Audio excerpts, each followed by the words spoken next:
Marvelous Work and Wonder, chapter 22, focuses on what happens to us after life. What's interesting, though, is because we talked about kingdoms of glory in earlier chapters, this one actually kind of focuses from between death and between judgment, which means we talk about spiritual paradise and prison a little bit, we talk about resurrection a bunch, and we also talk about the millennium.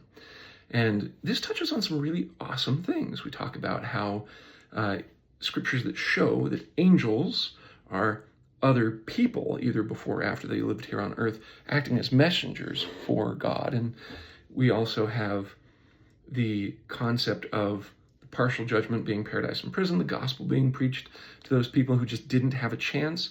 And then we focus on the resurrection. Jesus Christ was the first fruits of the resurrection, but there was a lot of people who were resurrected at the time that Jesus Christ was resurrected as well.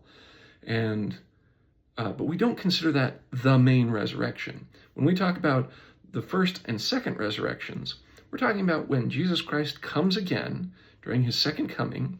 He has all the righteous people that were before coming with him to kind of establish his kingdom on the earth with him there. And that's that first morning of the first resurrection kind of thing, the one where everyone who's righteous is there.